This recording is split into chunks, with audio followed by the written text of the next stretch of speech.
Tôi từng nói chuyện với những người muốn làm giàu, muốn nhanh, muốn nhiều, muốn thắng.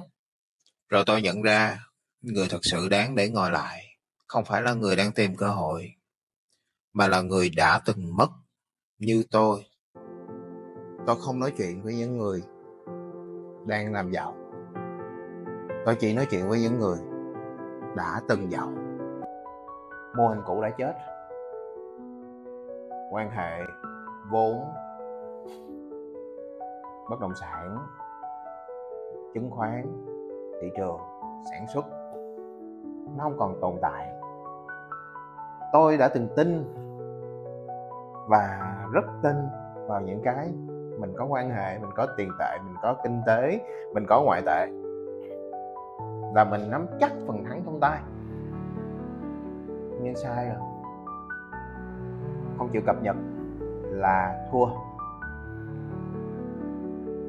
Người còn vốn á, thì cứ giữ khư khư trong tay.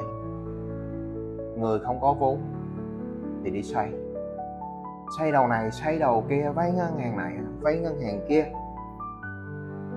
Cuộc sống mỗi ngày chỉ việc xoay đối với những người không có vốn.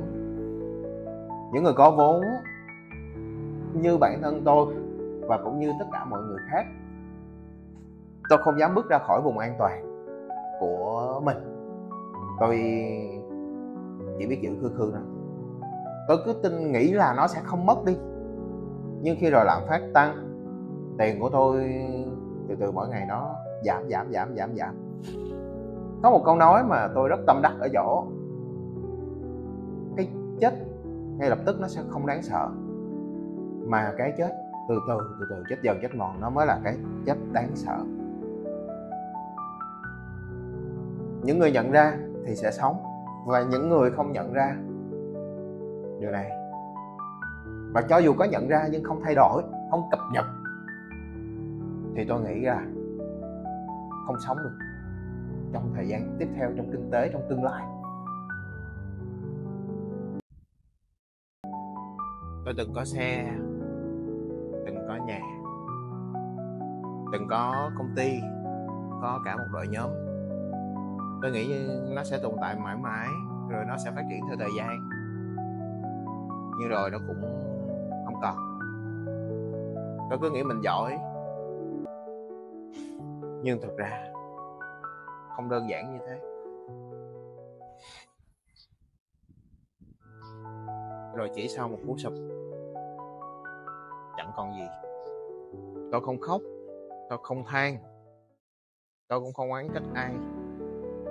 Tôi chỉ im lặng, bắt đầu lại từ đầu. Tôi chỉ mong một điều: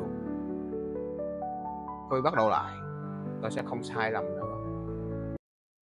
Tôi không mời gọi đầu tư, tôi không cam kết lãi suất, tôi không show tài khoản, và tôi không nói gì về hoa hồng. Tôi chỉ nói chuyện với những người đã từng trên đỉnh, đã từng mất, và không muốn mất thêm bất kỳ lần nào nữa. Tôi không cần bạn tin, tôi chỉ cần bạn dám hỏi. Tôi không còn sợ mất tiền nữa, vì tiền mất có thể làm lại. Tôi sợ mất đi người đi cùng. Tôi sợ mất đi niềm tin, mất đi đồng đội, và đánh mất chính mình. Tôi sợ cô đơn.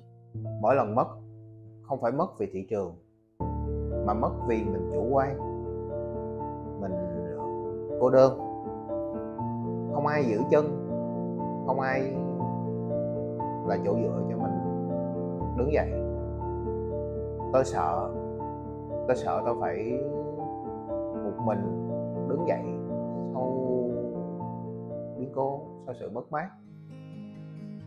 Tôi không cần nhiều người, tôi chỉ cần đúng người. Nếu bạn còn vốn, vẫn còn một phần nghiêm túc, vẫn còn muốn bắt đầu lại mà không phải một lần nào sút ngã, thì tôi ở đây. Tôi là Thiện Nguyễn.